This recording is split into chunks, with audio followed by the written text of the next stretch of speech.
So here's combined gas law example 2. And I want to start off by making the point that if we had more time, we probably have some questions that had a mix of these two types of problems. So you have ideal gas law, you have combined gas law, and so you'd have to determine which one to use. Here, kind of giving it away, you're working on combined gas law.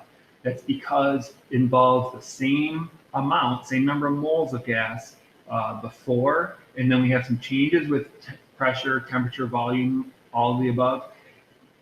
After we make those changes, now what are the new variables? Whereas with ideal gas law, we just have a snapshot in time where we have number of moles, pressure, volume, temperature, and if we know 3 of those 4, we can determine the 4th. So here's why this one's combined gas law.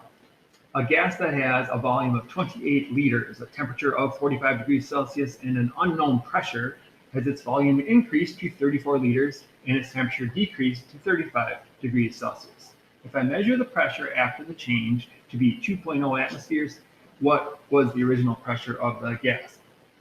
So we have a fixed amount, as in moles of gas. We have a volume, temperature, unknown pressure. Now we have a new volume, temperature, and known pressure, so we can find that single unknown. So if I'm writing in here what I know, the original pressure is the thing that's unknown. The volume is 28 liters, and the temperature is 45 degrees Celsius.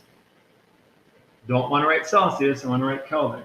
So I do 45 plus 273, and I get 318 kelvins.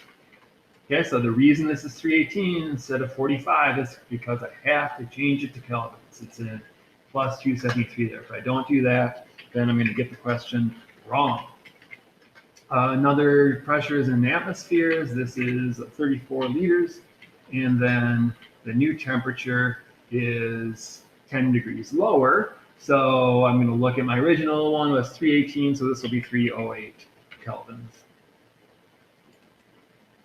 We already showed that we got this as our equation, so now we're ready to substitute and solve because we have the given and unknowns.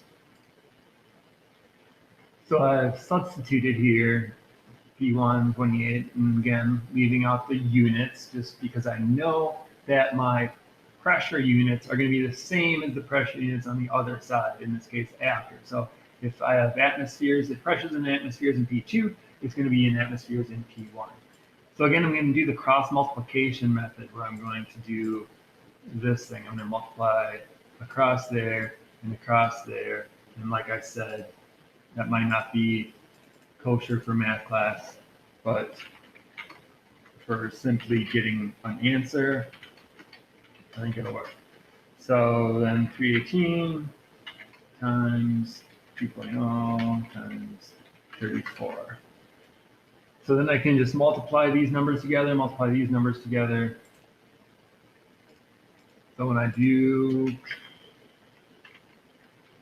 P1 stays P1, 28 times 308 gives me 8624, and that's going to equal 318 times 2 times 34, which is 21,644.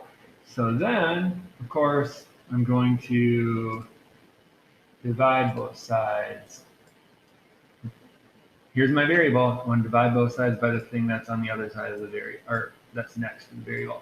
Because right now it says P1 times 8624. So to undo that, I've got to divide by 8624. And if I do it to one side of the equal sign, I got to do it to the other side.